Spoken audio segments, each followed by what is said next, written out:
அரசு அதிகாரிகளுக்கு எப்படி புரியும் என்பதை உங்களை சொல்லிக்கொள்ள ஆசைப்படுகிறேன். டிஎன்டி என்றால் என்ன நிறைய பேருக்கு தெரிவதில்லை. அவங்க நமக்குள்ளாரே ஒரு சந்தேகம் இருக்கு. நம்ம உப்புக்கிறவர் தான், தாத்தா உப்பு விட்டா உப்புக்கிறவர் தான், தப்ப முடிச்சா தப்ப போறவர் தான், அவன் வரகடேரி சேலம் மேல்நாடு என்று நினைத்துக் கொண்டிருக்கிறோம். இந்த பெயர்கள் எல்லாம் 1911 முன்பு பல்வேறு சென்சஸ்கள் 1931 இருந்து எடுத்திருக்கிறான்.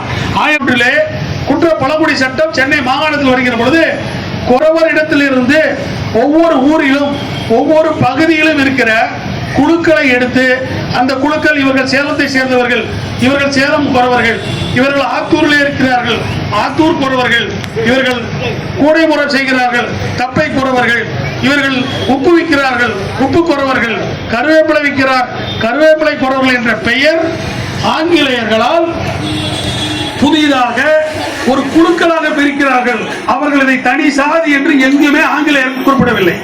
A section of குறவர் கால்டு தப்பை குறவர் என்று தான் நோட்டிபிகேஷன் ஆர்டர் வருகிறது. தப்பை குறவர் என்றால் யார்? குறவாசுடைய ஒரு செக்ஷன். ஆத்தூர் பகுதியிலே வாழ்ந்து கொண்டிருக்கிறார்கள், சேலம் பகுதியிலே வாழ்ந்து கொண்டிருக்கிறார்கள். மேலூர் நாடு குறவர் யார்? மேலூர் பகுதியை மட்டுமல்ல பல பகுதிகளை குறிப்பிட்டு கேங் ஆஃப் குறவாஸ் என்றுதான் போடுகிறார்கள். அந்த கேங் ஆஃப் குறவாஸ் என்ன சொல்றாங்க மறுபடியும்?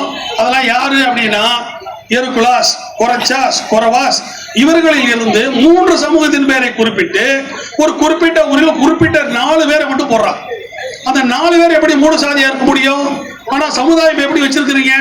3 சாதியை தனியா பிரிச்சு வச்சிருக்கிறீங்க, 26 சாதியை பிரிச்சு வச்சிருக்கிறீங்கன்னா இவங்க எல்லாம் டீநோட்டிஃபைட் என்ற சாதி பட்டியல் என்று சொல்கிறார்கள். அது சாதி பட்டியலே முதலில் கிடையாது. டிஎன்டி என்பது தவறான ஒரு பட்டியல், அது சாதிகள் கொண்ட பட்டியல் அல்ல. ஒரு குறிப்பிட்ட சமூகத்தினுடைய சமுதாயத்தினுடைய ஜாதியினுடைய உட்குழுக்களை பிரிட்டிஷ் அரசு கண்காணிப்பு வளையத்தில் வைத்திருந்தது. அதுக்கு பெயர் நோட்டிஃபைட்.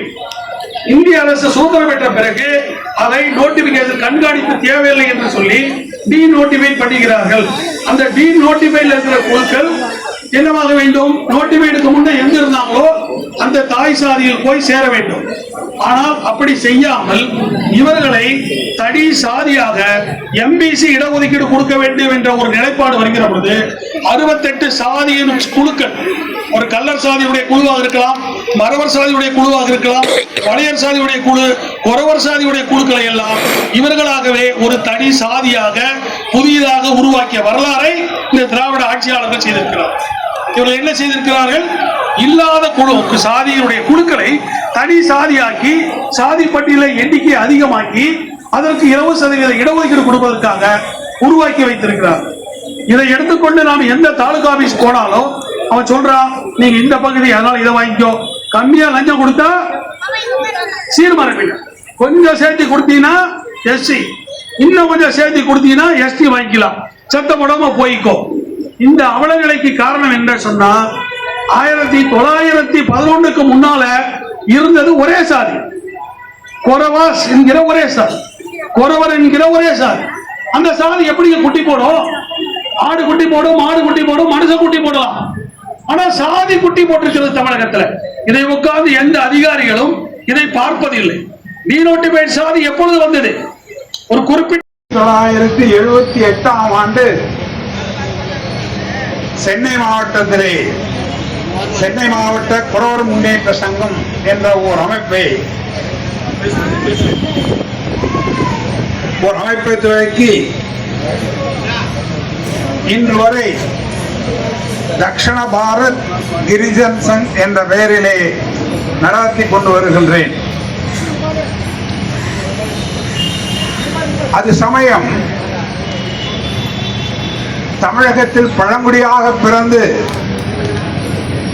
பல்வேறு பட்டியலிலே தாறுமாறாக இடம்பெற்றுள்ள பட்டியல் வரையறுத்துள்ளதை நீக்கி இந்த இனத்தை பழங்குடியாக அறிவிக்க வேண்டும் என்று 1978ஆம் ஆண்டு மைய அரசுக்கு கடிதம் எழுதியிருந்தேன். அப்போது அவர்கள் எனக்கு பதில் கடிதம் கொடுத்திருந்தார்கள். 78 தொடங்கிய இந்த போராட்டம் 96 வரை நடந்தது. 96க்கு அப்புறம் டாக்டர் கலைஞர் அவர்கள் இந்த தமிழ்நாட்டின் முதலமைச்சராக ஆன பிறகு அவரிடம் மறுபடியும் இதை பற்றி நான் பேசினேன். அவரும் இது குறித்து மைய அரசுக்கு கடிதம் எழுதியிருக்கின்றார்.